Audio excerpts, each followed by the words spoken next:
My parents, un- it was unbelievable when I found out that they had been renting a house for 35 years.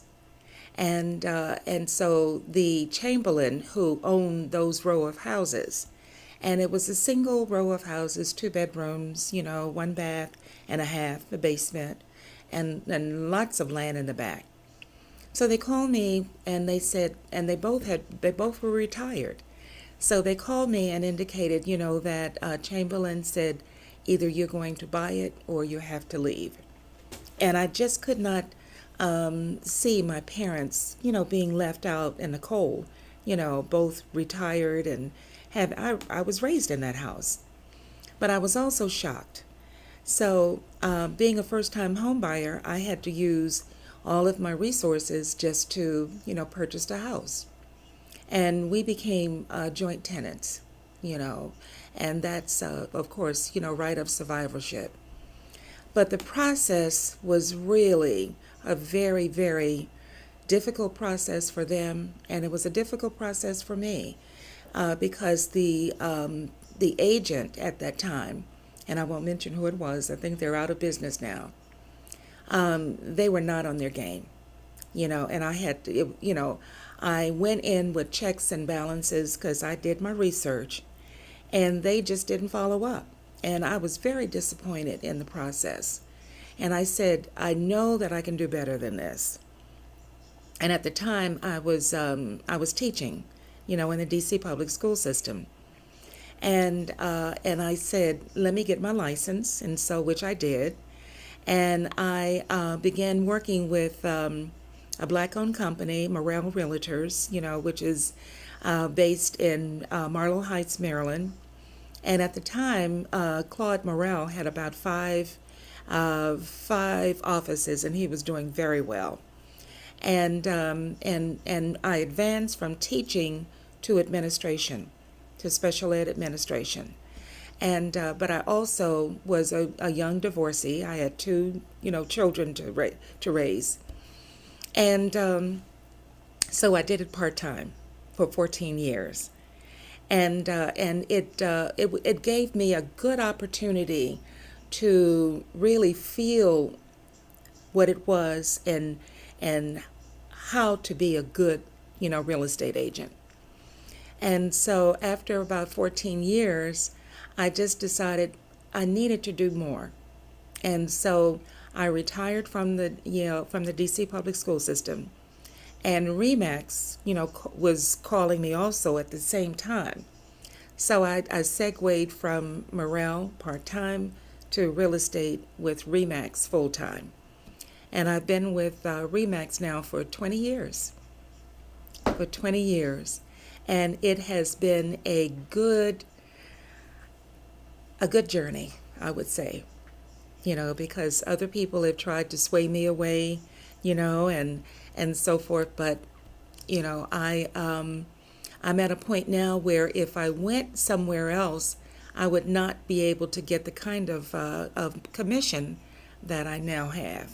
And so, I'm gonna stick with it, and I like the people that I work with. I like the fact that they're really upping their game in terms of the education, that they offer, realtors. So I'm satisfied at this point.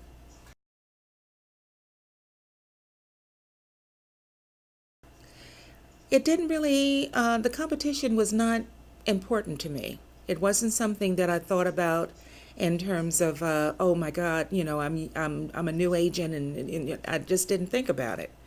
I wanted to provide better service to customers and clients, and that was the reason.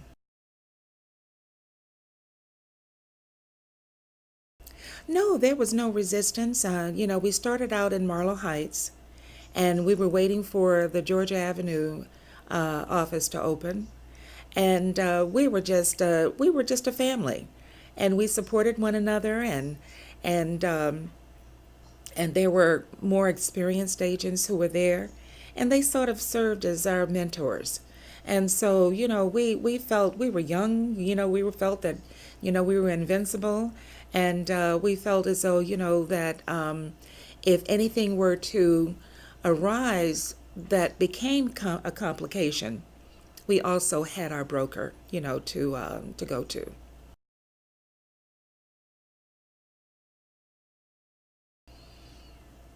Discipline. You got to be on target.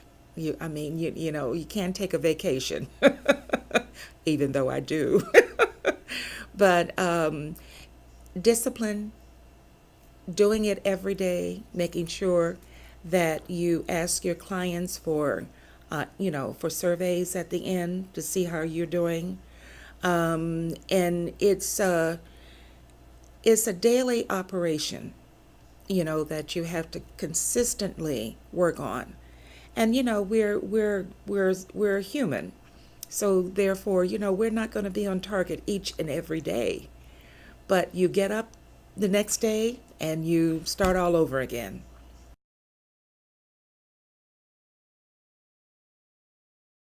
Hmm. I dream of writing a book about my life, and because looking at me, you would never believe the trials and tribulations that I have gone through in my life. And I want to be able to share some of the, how can you say it, some of the celebrations that I've had in my life that can help others. Because, life is a journey. Life is not so much about, a destination as it is about the destiny.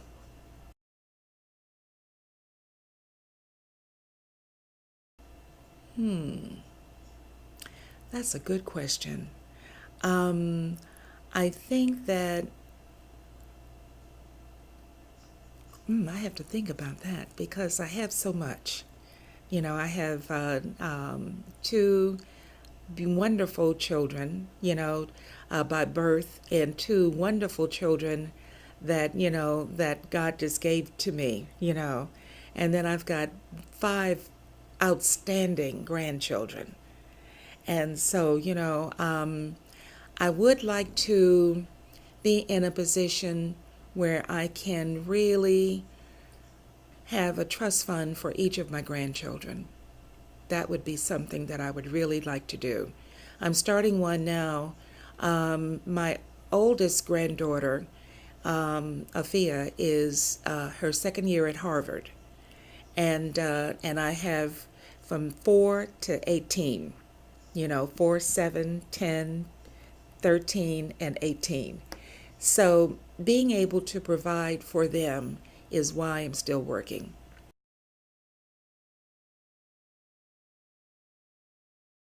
I would like to, like I said, I would like to write a book. I would like to go on a speaking tour, and based on my book, I would like to really talk to young people, about how you can overcome, any kind of struggle that you may have in life. Just recently, I was at the Smithsonian. One of my clients, Atia Ball Lacey, I'm really proud of her and she and her husband. I sold them a townhouse, over in Fort Lincoln. And she has a new program called Hood Smart, and it's based on STEM, science, technology, engineering, and math. And she asked me to come and speak to the young folks about what would I tell young people and how they should, proceed in life. And it was a great experience for me. It was about 60 young people, and just being able to sit and talk with them, was a great experience. And me being an educator, it was very easy for me, to sit and just talk with them. hmm An educated consumer is the best consumer. That's my brand. Because I start out, regardless of whether it's a first time home buyer or a luxury client, I believe education is very, very important. And not only is education important, but it also, I believe that once you educate a client and they begin to trust you, you work together as a team. And so education is extremely important. It's part of what I do.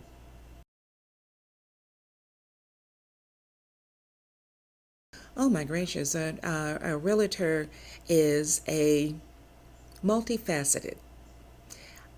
Sometimes I have to serve as a counselor. I serve as a negotiator. I serve as a hand holder.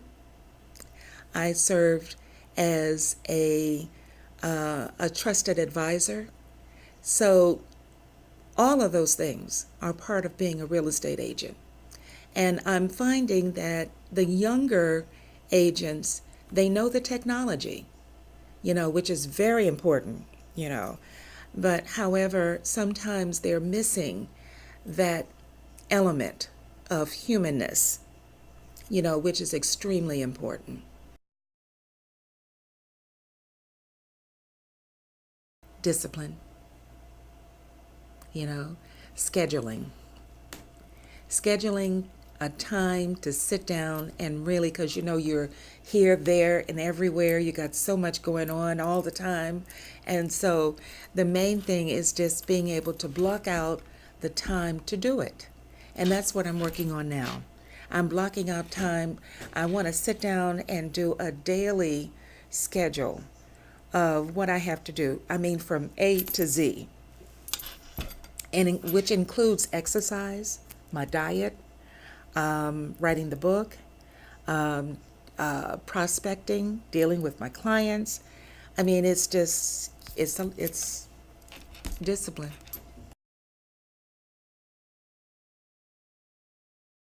Well, first of all, I'm a member of the Institute for Luxury Home Marketing, which is outstanding. And it gives us all kinds of tools and to use. I mean, we have the Wealth Engine. We have Proxio Pro, which is your global MLS. Not only that, but I'm a certified international property specialist. And there again, they work hand in hand, because like I said again, being a certified international property specialist, you know that there's got to be something different about what we provide to a client as opposed to just putting it in the regular MLS and putting a sign in the yard. They're going to expect far more than you would normally think that people would expect. And so therefore there's tools, there's all kinds of opportunities to, let me just stop and say, I am number one in the District of Columbia in terms of my network around the world. I'm almost about 6,000. And so when I put a person's property on the market, not only am I going to showcase it to 6,000 agents around the world, I'm also going to be able to translate my listing into 18 languages. I don't think too many agents can say that, you know. So being a CIPS, and being a CIPS is a very prestigious designation that's sponsored by the National Association of Realtors. I'm also a CRS, which is a Certified Residential Specialist, which is also sponsored by National Association of Realtors. And I just recently got my SRES, which is Senior Real Estate Association. And one day I had an estate sale, and out of the blue, the PR said, "Miss Tyus, do you have your SRES?" And it stunned me. And I said, "No, I don't." And I said to myself, as I grow older, other people in my age group and above, are going to sell their properties. They need, counseling. They need all kinds of resources. So I now have my SRES. And so all of those things, and each designation overlaps, in many respects one another, but they also have very distinctive things that you can do for this, particular segment of the population.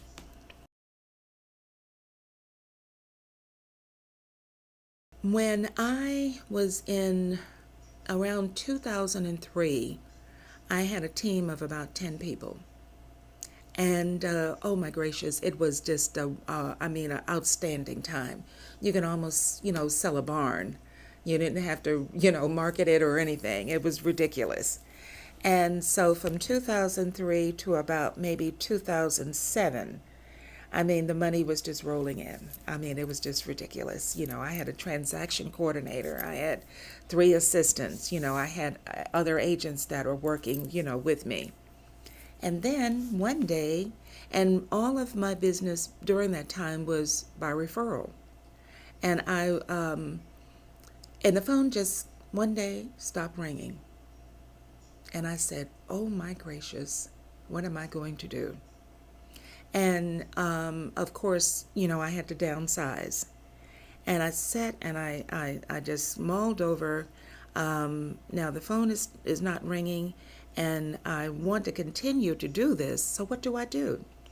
So I learned from that point on that you have to have multiple streams of income. So I started doing commercial, short sales, estate sales, regular listings, I just had to, in order to survive. Even rentals, because it was a very daunting time during that period. Young people were getting in and making lots of money and so forth.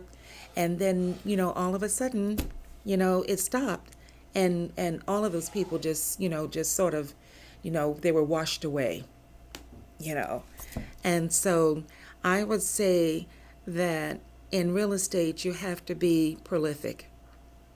You can't just depend on one stream. You got to have multiple streams.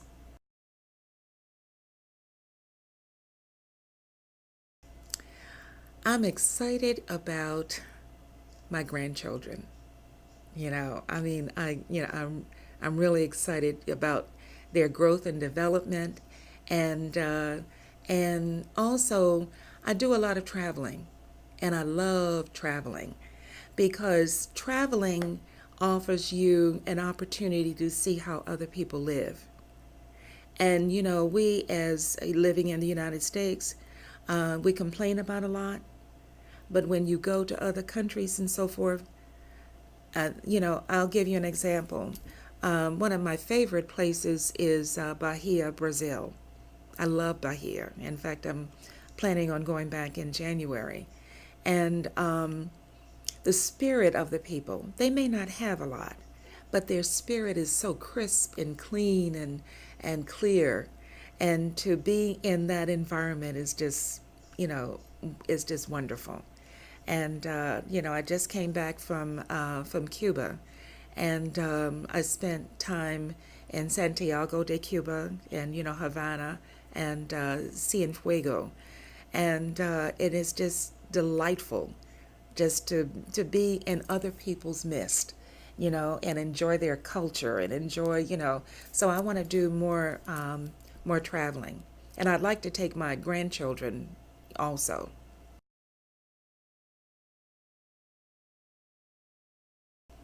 It goes back to that discipline, you know.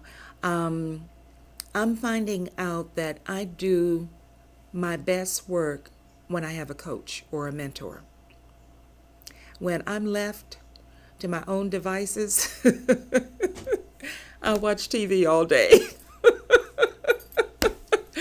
And so it goes back, the mentoring and the discipline go hand in hand. Even though I've been doing this for 33 years, I still need that discipline and that mentoring. And that's where I am now.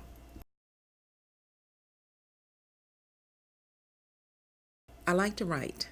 and I like to do poetry, you know. And one thing that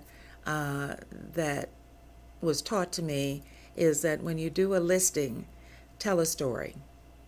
And so it's important that, you tell a story, and that's how people really begin to have an emotional tie to that particular property by telling a story.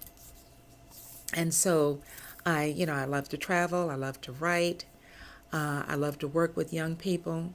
And so, that's sort of the connection.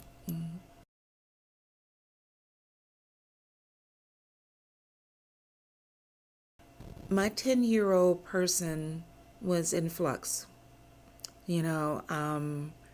I was battered around from household to household to household, and my grandmother was my saving grace. And so when she passed when I was 12, things just sort of went downhill, really quickly and very fast.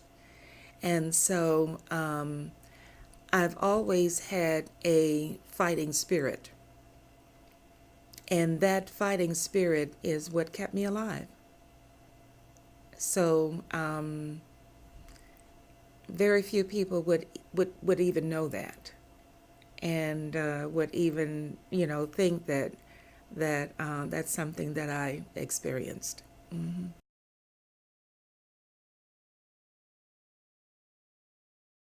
Confidence, and you see other people that are doing well and selling, multi-million dollar properties, and you say, now what is it about them that that they have that I may not have, or I think I may not have. And so, you um, you constantly have to build yourself up.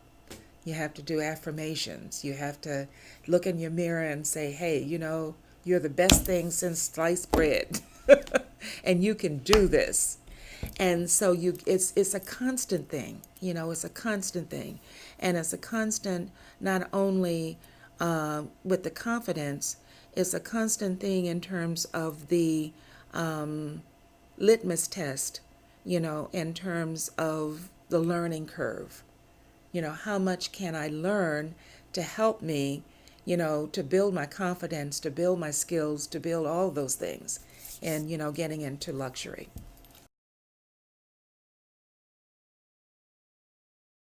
My granddaughter. My granddaughter is a powerhouse, and I look at her and I marveled at her. She's been a straight A student since day one, and she is so strong in who she is and what she believes in. Excuse me. She was a valedictorian of her junior high school. She she got a scholarship to go to Sidwell Friends, and she maintained a straight A average her entire existence at Sidwell. She's now at Harvard. She maintained a straight A her first year at Harvard, and she just came back from she got a scholarship to go to the London School of Economics. She's traveled, she's gone to Rwanda, she's gone to Cuba. She is just, and she takes no for an answer. I mean, she is strong in her convictions. She's strong in terms of who she is. And I am so proud to be her grandmother.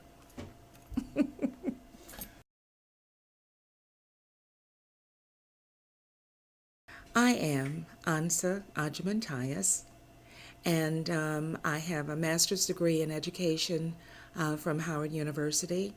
I I have worked at Morel Realtors for 14 years, and I have been at Remax Allegiance now for 20 years.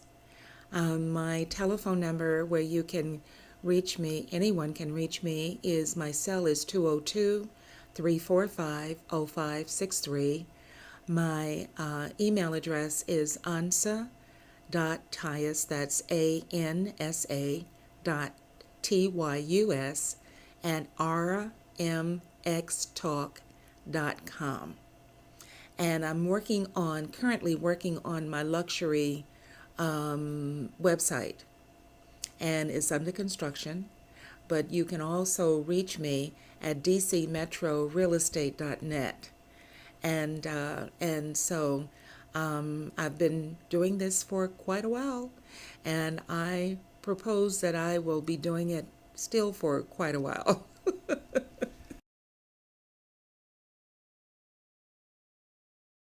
I'm a social person.